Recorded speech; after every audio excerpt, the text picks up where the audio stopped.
Hello friends, मैं हूं secret फिजिकिस्ट। स्वागत है आपका हमारे इस यूट्यूब चैनल में। आज की इस क्लास में हम पढ़ेंगे electric field due to an infinitely long straight uniformly charged wire. ठीक है, तो यहाँ पर हमें एक वायर दे के रखा है जिसकी लेंथ इनफाइनाइटली है। अभी मैंने यहाँ पर कंसीडर किया इतना, पर ये जो वायर है ये इनफाइनाइट लेंथ का है। इसकी लेंथ तो मुझे पता नहीं है। इस पर पॉजिटिवली चार्ज है। इस पर कैसा चार्ज है? यूनिफॉर्मली पॉजिटिवली चार्ज डिस्ट्रीब्यूट किया हुआ है। मतलब यहाँ पर अगर मैं बात करूँ तो इसमें जो चार्ज डिस्ट्रीब्यूशन है वो कैसा है? सेम है। चार्ज डिस्ट्रीब्यूशन कैसा है? यूनिफॉर्म चार्ज डिस्ट्रीब्यूशन है। मतलब यूनिट लेंथ में चार्ज का जो डिस्ट्रीब्यूशन है वो क्या है? सेम है। ऐसा नहीं है कि किसी लाइन पर चार्ज डिस्ट्रीब्यूशन ज़्यादा है या किसी लाइन की तरफ कम है। यहाँ पर चार्ज डिस्ट्रीब्यूशन जो है वो हर जगह पर क्या है? सेम है। ठीक है, तो ये हमारे पास एक वायर है, इनफाइनाइटली लॉन्ग स्ट्रेट वायर, जिस पर जो चार्ज डिस्ट्रीब्यूशन किया हुआ है वो किस तरीके से किया गया है? यूनिफॉर्मली चार्ज डिस्ट्रीब्यूशन किया है। तो हमें क्या करना है? हमें इसके किसी पॉइंट पर, यहाँ इस वायर से किसी पॉइंट P पर हमें क्या करना है? इलेक्ट्रिक फील्ड की इंटेंसिटी को कैलकुलेट करना है। सपोज करिए वो ये पॉइंट, यहाँ पर एक पॉइंट दे करके रखा है P, और यहाँ पर हमें एक यूनिफॉर्मली वायर दे करके रखा है, यूनिफॉर्मली चार्ज वायर दे करके रखा है। यहाँ से r डिस्टेंस पर एक पॉइंट है P, जहाँ पर हमें क्या निकालना है? इलेक्ट्रिक फील्ड की इंटेंसिटी को कैलकुलेट करना है। तो यहाँ पर इलेक्ट्रिक फील्ड की इंटेंसिटी को कैलकुलेट करने के लिए हम किसका यूज़ करते हैं? गॉस थ्योरम का यूज़ करते हैं। ये जो यूज़ हम देख रहे हैं ये है गॉस लॉ की एप्लीकेशन। गॉस लॉ के एप्लीकेशन के थ्रू हम बहुत सारे सरफेसेस जिसकी इलेक्ट्रिक फील्ड हम नॉर्मली कैलकुलेट नहीं कर सकते, उसकी इलेक्ट्रिक फील्ड भी हम कैलकुलेट कर सकते हैं। किसके थ्रू? गॉस थ्योरम को अप्लाई करके। तो इसके लिए सबसे पहले हमें क्या करना पड़ता है? एक गॉसियन सरफेस बनानी पड़ती है। ठीक है, तो सबसे फर्स्ट मैं बात कर रही हूँ कि मुझे एक यूनिफॉर्मली चार्ज वायर दे करके रखा है, इससे r डिस्टेंस पर तो इस वायर से r डिस्टेंस पर है एक पॉइंट है P, जहाँ पर हमें क्या चीज़ कैलकुलेट करनी है? हमें इलेक्ट्रिक फील्ड की इंटेंसिटी को कैलकुलेट करना है। ठीक है, यहाँ पर इस वायर की लेंथ जो है वो इनफाइनाइट है, बट हम अपने इजीली सॉल्यूशन के लिए, हम अपनी आसानी के लिए हम यहाँ पर ये मान लेते हैं कि हमने यहाँ पर जो लेंथ लेकर के रखी है वो लेंथ कितनी है? L है। ठीक है, यहाँ से यहाँ तक की जो लेंथ है वो कितनी है? हमने कंसीडर करी कि यहाँ से यहाँ तक की जो लेंथ है वो कितनी है? L है। ठीक है, अब मुझे क्या करना है? मुझे इस पॉइंट से r डिस्टेंस पर एक पॉइंट है P, जहाँ पर मुझे इलेक्ट्रिक फील्ड की इंटेंसिटी को कैलकुलेट करना है। तो जहाँ पर भी इलेक्ट्रिक फील्ड की इंटेंसिटी को कैलकुलेट करना होता है वहाँ पर मैं क्या करती हूँ? यूनिट पॉजिटिव चार्ज को कंसीडर करती हूँ। ठीक है, अब जब मुझे यहाँ पर निकालना है इलेक्ट्रिक फील्ड की इंटेंसिटी, और इलेक्ट्रिक फील्ड की इंटेंसिटी को निकालने के लिए मुझे यूज़ करना है गॉस थ्योरम का। तो गॉस थ्योरम कहाँ पर अप्लीकेबल होती है? क्लोज्ड सरफेस पर। क्लोज सरफेस बोल सकते हो या आप बोल सकते हो गॉसियन सरफेस पर। तो यहाँ पर मुझे क्या करना पड़ेगा? यहाँ पर मुझे बनानी पड़ेगी गॉसियन सरफेस। जब मैं गॉसियन सरफेस बनाऊंगी तभी मैं उस पर गॉस थ्योरम को अप्लाई कर पाऊंगी। ठीक है, तो गॉसियन सरफेस बनाने के लिए हम क्या करते हैं? यहाँ पर जैसे हमारे पास पॉइंट है P, तो मुझे क्या करना पड़ेगा? r डिस्टेंस पर सभी डायरेक्शन में पॉइंट लेना पड़ेगा। मतलब अगर मैं इसको इस तरीके से इसकी सारी डायरेक्शन में लूँगी, ठीक है, जैसे r डायरेक्शन है तो सिर्फ यहाँ पर नहीं लूँगी, मैं इसके सारे पॉइंट्स के r डायरेक्शन पे लूँगी। मतलब यहाँ पर भी लूँगी, यहाँ पर भी लूँगी, यहाँ पर भी लूँगी। इस तरीके से करके मैं इसे पूरे के चारों तरफ घुमाऊँगी। जब मैं इसको चारों तरफ घुमाऊँगी तो ये एक तरीके से किस फॉर्म में बन जाएगा? मेरे पास सिलेंडर फॉर्म में बन जाएगा। इसको समझाने के लिए मैं आपको सिर्फ और सिर्फ एक एग्जांपल दे रही हूँ। सबसे फर्स्ट मैंने सपोज कीजिए कि इधर की साइड पर मैंने क्या करा? पॉइंट चार्ज रख के देखा। मैंने यहाँ पे पॉइंट चार्ज रखा, मैंने यहाँ पे पॉइंट चार्ज रखा, मैंने यहाँ पे यूनिट पॉजिटिव चार्ज रखा। पॉइंट चार्ज मतलब सॉरी, हाँ, यूनिट पॉजिटिव चार्ज। मैं यहाँ per unit positive charge consider कर रही हूँ, यहाँ पर कंसिडर कर रही हूँ, यहाँ पर कंसिडर कर रही हूँ। मतलब मैं पूरी की पूरी गॉसियन सरफेस को किस तरीके से बनाऊंगी? मैं हर जगह पर यूनिट पॉजिटिव चार्ज को कंसीडर करूंगी, तभी मेरी क्या बनेगी? गॉसियन सरफेस बनेगी। ठीक है, तो सबसे फर्स्ट किस तरीके से बनेगी? मुझे लाइन मिलेगी, तो ये आप देख सकते हैं मैंने सिर्फ और सिर्फ एक सीधी लाइन के थ्रू करा कि मैंने यहाँ पर क्या करा, आर डिस्टेंस से यहाँ से आर डिस्टेंस पे पॉइंट लिया, यहाँ पर लिया, यहाँ पर लिया, यहाँ पर लिया, यहाँ पर लिया। अब मुझे ये काम क्या करना है, चारों तरफ करना है, मुझे इसे पूरा की पूरा क्लोज करना है। ये इस तरफ से भी क्लोज हो गया, अभी मुझे यहाँ से भी क्लोज। इमेजिन कर सकते हैं पेन के अंदर आपको रिफिल दिखती है, वो क्या है, हमारी ये लाइन है। और जो पेन की जो दीवारें हैं वो क्या है, हमारा ये गॉसियन सरफेस है। पेन की दीवारें से पूरा पेन क्या हो जाता है, क्लोज हो जाता है। तो हमें क्या बनानी, गॉसियन सरफेस बनानी है। तो जब हम long straight uniformly charged wire के लिए जब हम गॉसियन सरफेस बनाते हैं तो वो गॉसियन सरफेस कुछ इस तरीके से मिलेगी हमें। तो ये हमारी गॉसियन सरफेस है जो हमें कुछ इस तरीके से मिली, ये सिलेंड्रिकल फॉर्म में है, ठीक है। तो जब भी इनफाइनाइटली लॉन्ग स्ट्रेट वायर दिया होता है तो अगर उसके लिए हम गॉसियन सरफेस बनाएंगे, उसको पूरी तरीके से क्लोज करने की कोशिश करेंगे, उसको पूरी तरीके से पैक करने की कोशिश करेंगे, तो हमें उसकी जो गॉसियन सरफेस मिलेगी उसका जो फॉर्म होगा वो किस फॉर्म में होगा, सिलेंड्रिकल फॉर्म में होगा, ठीक है। तो अब मुझे यहाँ पर क्या करना है, मुझे इलेक्ट्रिक फील्ड की इंटेंसिटी को कैलकुलेट करना है। और इलेक्ट्रिक फील्ड की इंटेंसिटी को कैलकुलेट करने के लिए मैं किसका यूज़ कर रही हूँ, मैं गॉस थ्योरम का यूज़ कर रही हूँ। गॉस थ्योरम क्या कहती है, गॉस थ्योरम ये कहती है कि किसी भी सरफेस के अंदर से, क्लोज सरफेस के अंदर से जो निकलने वाला जो टोटल फ्लक्स होता है वो किस तरीके से होता है, ई डॉट डी एस जो होता है, जो निकलने वाला जो टोटल फ्लक्स होता है वो किसके बराबर होता है, क्यू अपॉन में एप्सिलॉन नॉट के बराबर होता है, ठीक है। तो यहाँ पर ई डॉट डी एस जो हमने लिखा है गॉस लॉ के अकॉर्डिंग, तो यहाँ पर क्या है, होल इंटीग्रल है। होल इंटीग्रल का मतलब है कि जितनी भी सरफेस है उसके थ्रू हमें इंटीग्रल करना पड़ता है। तो यहाँ पर टोटल कितनी सरफेस मिल रही है मुझे, फर्स्ट ये वाली सरफेस है, सेकंड ये वाली सरफेस है और थर्ड ये वाली सरफेस है, ठीक है।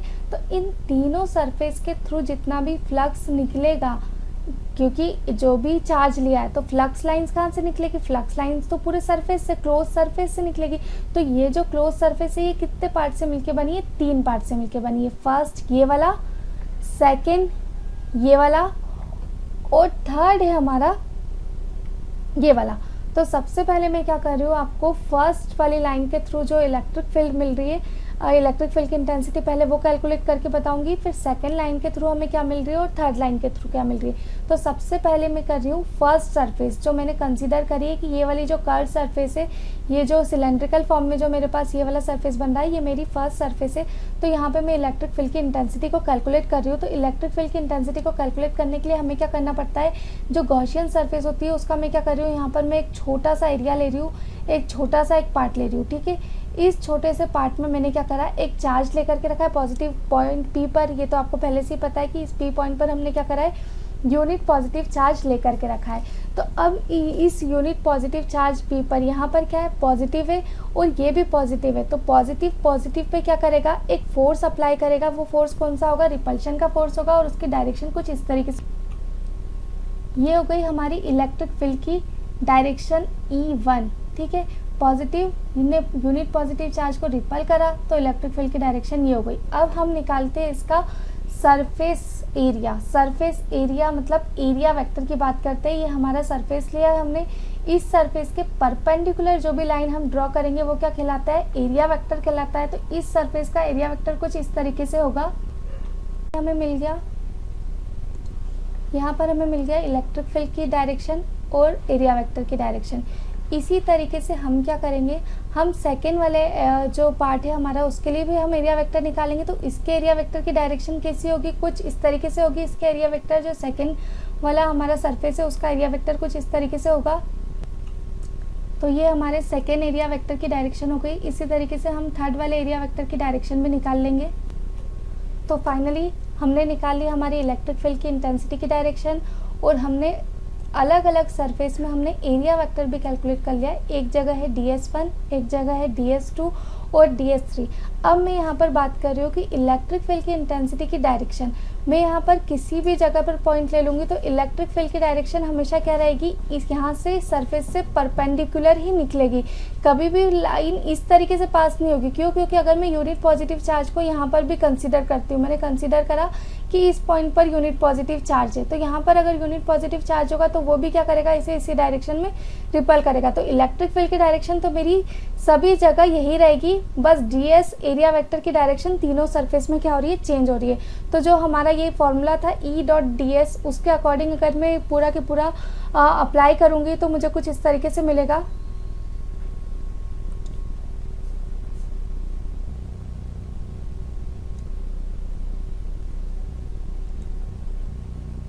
ये सबसे फर्स्ट में क्या करूँ, E.ds1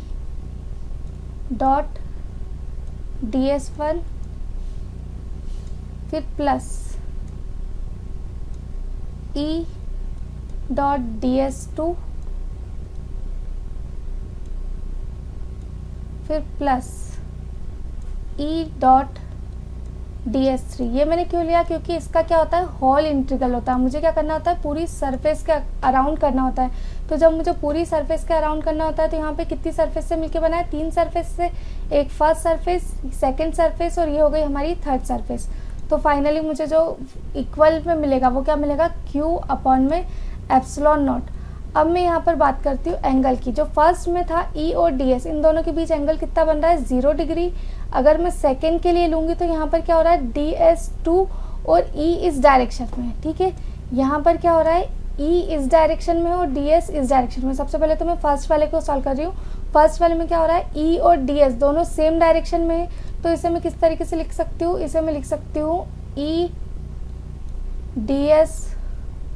cos 0 डिग्री। फिर प्लस सेकेंड वाले को जब मुझे सॉल्व करना है तो सेकेंड में आप देख सकते हो कि इलेक्ट्रिक फील्ड की डायरेक्शन कैसी है, ये है, और ds की डायरेक्शन ये है। तो इन दोनों के बीच में एंगल कितने का बन रहा है, 90 डिग्री का। तो ये हो जाएगा E/ds2 cos 90 डिग्री। फिर इसी तरीके से हम थर्ड वाले को भी सॉल्व करेंगे।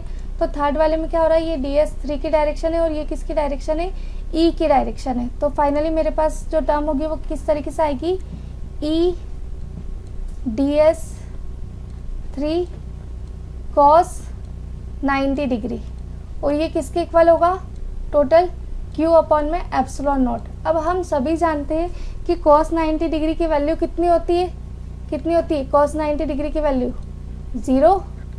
यहाँ पे भी cos 90 डिग्री की वैल्यू कितनी होती है, 0, और cos 0 डिग्री की वैल्यू कितनी होती है, 1। तो यही वाली टर्म सिर्फ और सिर्फ एक फर्स्ट वाली टर्म जो है वो मेरी क्या करेगी, एग्जिस्ट करेगी, और ये दोनों टर्म क्या हो जाएगी, 0 हो जाएगी। तो अब मेरे पास फाइनली क्या बचा, मेरे पास फाइनली बचता है E/ds1 इक्वल टू Q/में ε0, ठीक है।